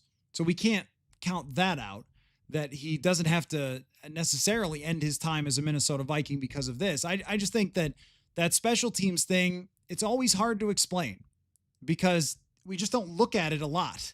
So it becomes hard to break down. Well, when this guy was L4 on the outside or whatever the positions are called, I guess I'm going to have to ask Matt Daniels myself. When this guy is in this position and he defeats blocks and he gets off this block and he's got this, like that's all stuff Matt Daniels knows and would take into account. And that's why Chambliss played so many snaps there. Blowfish is what type of contract do you think Myers wants right now? He's wide receiver 1 with the Raiders. Won't accept wide receiver 2 money elsewhere. That's why I'm trying to make something work there that isn't a long-term extension, because if you're Jakobi Meyers and you're looking at contracts around the league and then looking at your production, he should be in the 20 million range. That's why, can the Vikings get him in the 20 million range for this year if they could make that type of trade? Now that would be, I think, take a little bit of acrobatics from them, but they have some cap space. It's not like they're out of cap space. Could you just get him some more money right away and then make him happy for right now and have him become a free agent after this year? Maybe you could do something like that, just rework it for Jakobi. But as far as what he's looking for, if he wanted only a long-term contract, well, I just don't think the Vikings could do that. Then you're talking about way up over the 20s. We're going to have to find out who they bring to the practice squad. That would be tough to guess one at a time. As far as Thayer, YouTube's acclaimed board of algorithmic nonsense. That is one heck of a mouthful. Maybe it's just go by like Jim or something. You think Thayer Thomas is being unfairly painted or as a one-trick pony? Seems like he caught everything his way. Yeah, I mean, I think with Thayer Thomas, he was what they would call in baseball quad A guy. Same thing with Lucky Jackson. These guys are both really darn good football players. Really, really good. And I've seen Thayer have great practices, and I've seen Lucky have great practices. And you get out in the game, and it's in preseason, and you go, okay, well, that looks all right. But out in the regular season, out with the ones, it's just not the same. It's not the same. I mean, because then you're talking about the freaks of the freaks, the best of the best, the guys who are 99th percentile athletes who have dominated the league before and have been stars and everything else. And then it's just not the same level. It's like, can the guy in practice hit BP fastballs? Yes. Can he hit 97 mile an hour from Randy Johnson? Probably not. And I think that both of those guys just fall into that category. Very hardworking guys. You're right. Thayer catches everything, but there's not likely enough explosiveness there to get open consistently in the NFL, which is why you go out and you look for other people. Casey says, Chandler makes the team backup wide receiver. It is a disaster for wide receivers. So this is good luck in the NFL. Kwesi isn't, of course, I should have known that fire Kwesi for keeping 4 running backs take should have been included on my bingo board for today. I should have known that was coming. I just had a national NFL reporter on the show yesterday picking the Vikings to win the NFC North because he thinks they have the strongest roster in the NFC. But, fire the GM. Why wouldn't that be rational? That's a great point. As far as Chandler making the team, I mean, why there's certain guys I just don't get why they make you folks so angry. Ty Chandler and Ryan Wright are 2 of them. I get it. Like the head coach of the team is taking jabs at Ty Chandler. He's the 3rd running back. If he was number 2 like last year, I would feel differently. Then I would also have my concerns like I did last year. But as far as, he's somebody who's had some success in the league, who can help you as a kick returner. And that's it. That's what you get for a number 3 running back. I don't know which teams that you guys follow that have these amazing 3rd running backs, but this team has never had that. As far as let me take it back. 2017, they actually did have an amazing 3rd running back. That was Jerick McKinnon. But Other than that, that's the only year I can remember with third great running back on the team. And backup wide receiver, I think it was Kwesi who got suspended, right? Oh, no, it was actually Jordan Addison got suspended. Well, Kwesi probably tackled Rondale Moore, didn't he? What was he thinking? Tackling his own player and injuring him on the punt? No, that wasn't. That was somebody from another team. It was an accident. So I don't know. Yeah. These things happen and you got to work around them. So that's what they're in the process of doing. And there's a lot of options on the table, but I think they have to look at Trey Palmer first. If anyone claims him, I think someone will. 4.3 speed, punt return, history of catching the ball probably is getting claimed. And then they got to look at other options. So I haven't seen too many, like trade for Alan Lazard, just not a big Alan Lazard guy here, to tell you the truth. When Blowfish says Mekhi Blackman, who they traded yesterday, had a strong first season, was in line to be a starter, hasn't been the same since. Yeah, no, I agree with that. I was a little surprised that they moved on from him yesterday, but it just tells you kind of how far that dropped. Robbie Chosen, I'm going to pass on that. 7 undrafted free agents made the team, yeah. Hear me out, Darius Slayton. Okay, if they're interested, that's the level of player. So that is the level of player. Casey now giving credit to Kwesi, I think, for Elijah Williams and Levi Drake Rodriguez. They found a lot of depth in that defensive line room. That defensive line room is pretty remarkable because you have the 2 big paid free agents, but then it's UDFA, 5th rounder, 7th rounder UDFA. And yet all those guys had very good training camps. Love the QB school video. Highly recommend. I'm going to have to ask JT if I could play some of it on the show, get his permission, because I think you guys would really like some of his breakdowns. I am aware that the NFC flag behind me is a little crooked.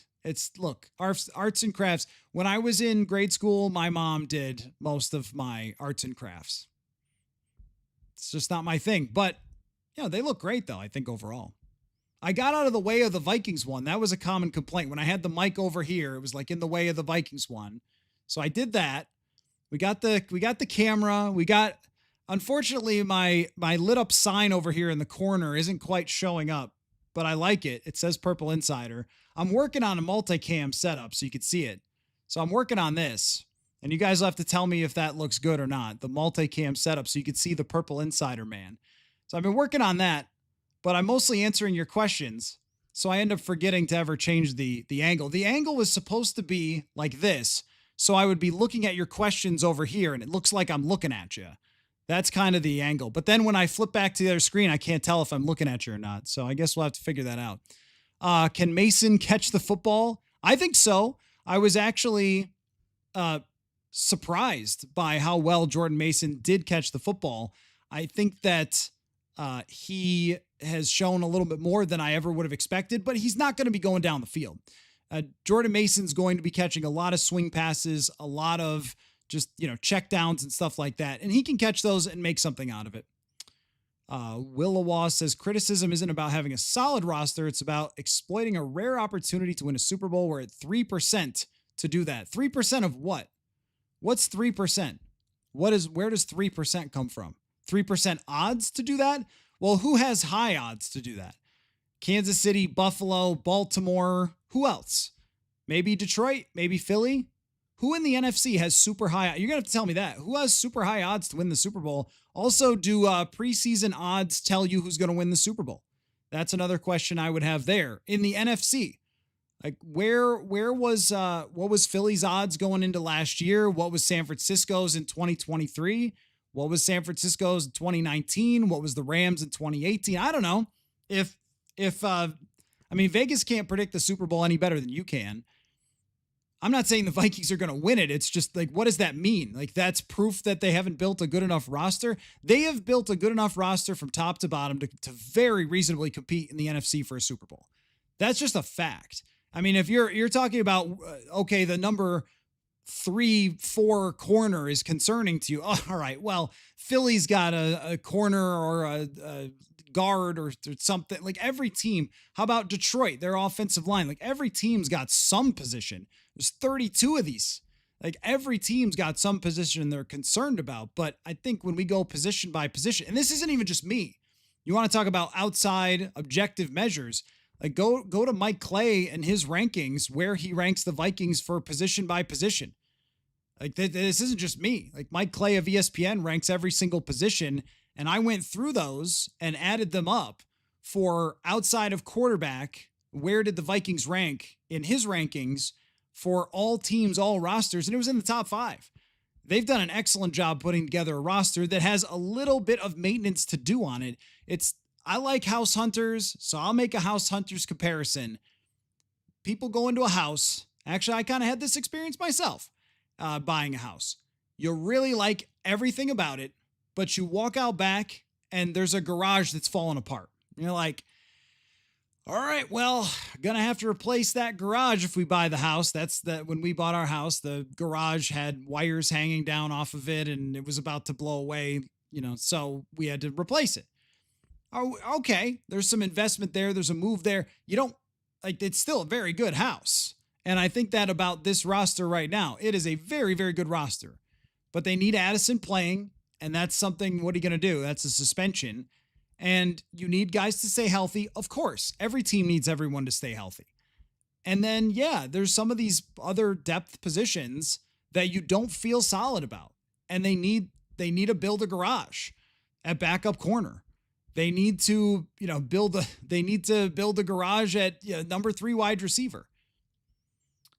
Will Awa says, all this talk about a great roster, but it's 9th to 12th by PFF. I mean, do they factor in quarterback there? Because if they factor in quarterback entirely when it comes to, there you go. And Pavlov's Frog says that has no basis to rate JJ McCarthy. Yeah, no, that's right. That's right. So if they didn't include the quarterback, where would that rank if they were 9th? It's pretty clear. It's pretty clear that this is a great roster and that they have a chance to compete this year, next year, probably the year after with a lot of the bones that they have. They've done an amazing job putting it together. The free agents that they've brought in have been fantastic. They've developed players. They made a great trade to get Mason. They made the trade to get Hawkinson. Even the signings. We'll see about the left guard draft pick, but they've done a ton of great work here. And we're at the final part of the race with building this total roster. And there's a couple of things that haven't been resolved. But I haven't changed the 11-win prediction based on what we've seen. It's just that they need 1 or 2 more guys. And I think that within the next day, they're going to be able to find some options here, some answers. We just don't know exactly what those answers are. Rodgers had a broken hand. Well, see, when you guys talk about like players being injured, hurting your hand is not like for a 27-year-old is not something that's going to have, oh my gosh, he's injury prone. Like I can understand with Ryan Kelly. He's missed over multiple years. Breaking your hand is just bad luck. How about a trade for Braxton Berrios? Did he make their team? I'm somewhat interested. Trading right now is just a little tough. Evan with the super chat says Keenan McCardle's wide receiver 2. It's just a little bit tough right now because everyone's made up their rosters and their rosters are all set. So it's very hard then to go make trades after this. Usually the trades happen before this. As you saw, there was kind of a flurry of trades because teams are moving on from the guys that they are not going to keep. Chuck says, do we think we could put the trade together with the Colts for Alec Pierce? It's a name that keeps coming up, and yet I don't see... I think it's a great idea, Alec Pierce. Just like I think Jacoby Myers is a great idea, but can you actually do it? Pierce would be a downfield type of option for them that would be really good. Brandon Powell, just haven't heard anything regarding Brandon Powell. Maybe that's an option for them.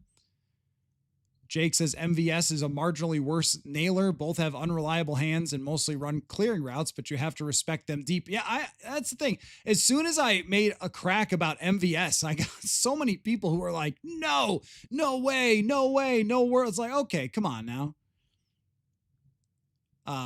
Pat says, wish you'd leave Twitter. No, I mostly have. I just only today I was looking at it for updates. I very much barely look at that website anymore. But today I'm waiting for who's going to get cut, if the Vikings are going to trade somebody, whatever.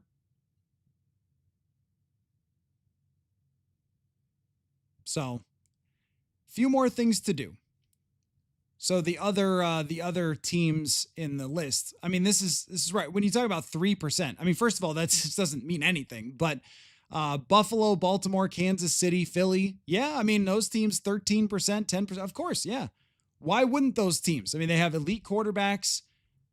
They've been close to winning Super Bowls or have won the Super Bowl recently. Of course, they're going to have the best odds. But it's not like 3% odds because they, have a quarterback who hasn't played yet. I mean, that is why, that's why they have lower odds. I mean, that's why they have 8.5 win total, is because they have a quarterback that hasn't done anything yet. But if you think that these are greatly predictive measures, well, then the Vikings should have won 6 games last year, but instead they won 14. So I don't know. If we all knew what was going to happen, it would be a lot less fun. A lot less fun. Conrad was, how was the foundation of the house? How old was the HVAC system? The HVAC was fine. The foundation, I think, has been okay so far when we bought it. Those are the important things. Yep. Those are your Justin Jefferson and your JJ McCarthy, I guess. But the garage had to go. Wouldn't Blackman have been included in an attempt for Alec Pierce? Not necessarily. I just don't. It doesn't look like they're moving Alec Pierce. I think he's a great idea. It just doesn't seem like there actually was something there. Jay Mulls wants Malachi Corley. I think that's okay. I think that's an all right idea as sort of a Rondale Moore type. I don't think it's exactly what you're looking for. If they're trying to trade for Thielen, I think what you're looking for is a more veteran type of wide receiver. Don't forget to answer the FanDuel question of the day, by the way, which is just how many points would be your over-under for Vikings if they have to start Tim Jones at wide receiver 2. And there was a lot of really low numbers, and I think that that's fair because I don't think they're going to be crazy aggressive in a game where they only have Jefferson as their only wide receiver, if that's the case. But I still think that this offense can move the ball and score. And what I'm really most interested to see, and once we get to game week, we'll really dive into this like crazy, but just is what this running game can really do.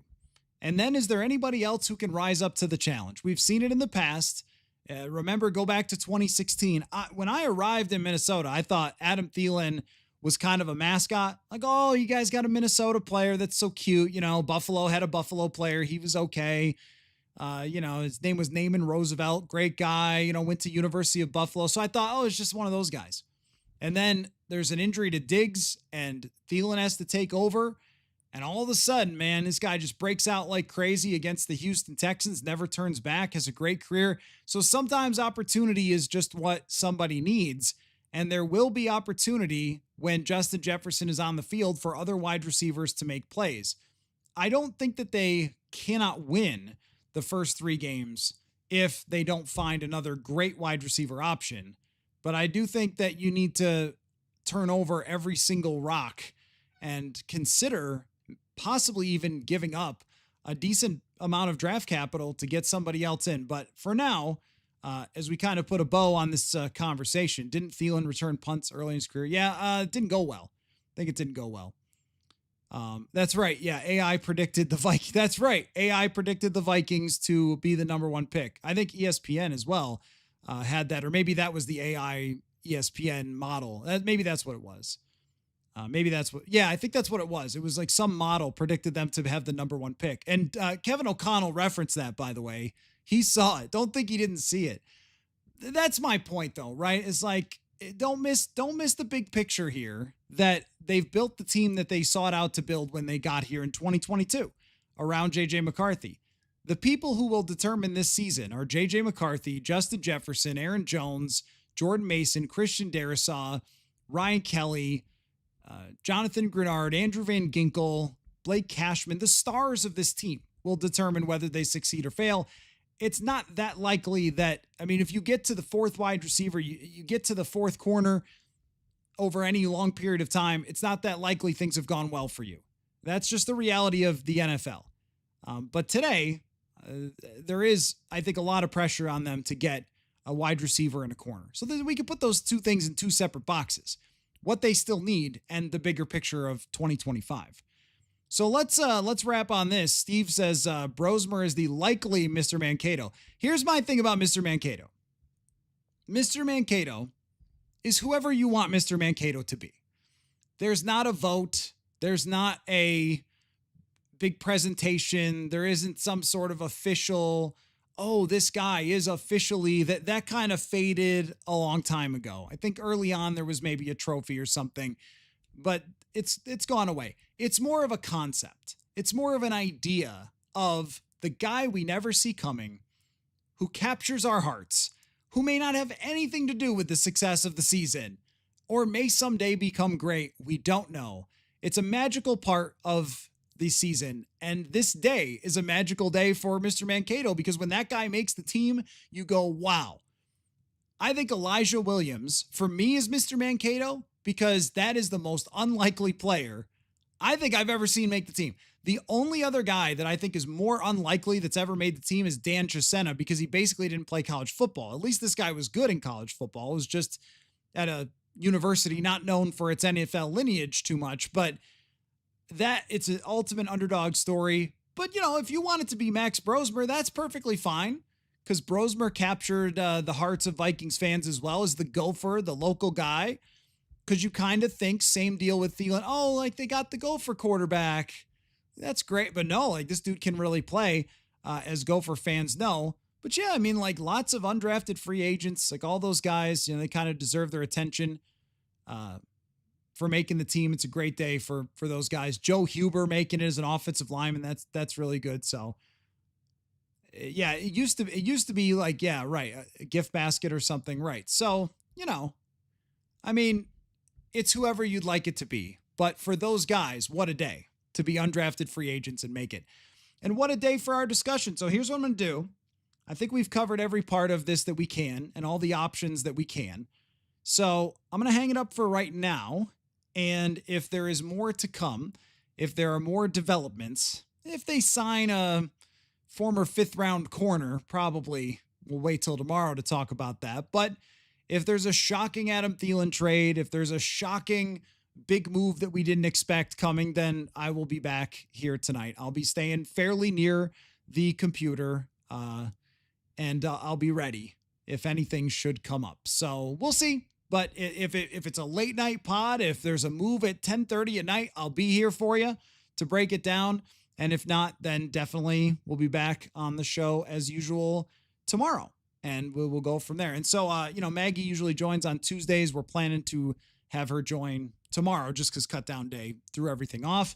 And those of you who you've begged for it, you've cried for it, you've screamed out for a Judd Zulgad appearance on this show, it will happen.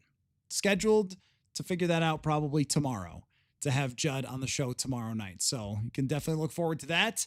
And lots of other guests in the lead up, and there's moves on the way. I can almost guarantee that there are changes that will be made that we need to break down within the next day. But for today, the initial 53 is out. One last step before we play some real football. So thanks everybody for jumping on as always. Really enjoyed the discussion and conversation, and we should get a lot of these answers pretty soon, I would think. So take care, everybody. And we'll talk to you tomorrow or maybe later tonight. We'll see. Either way, football.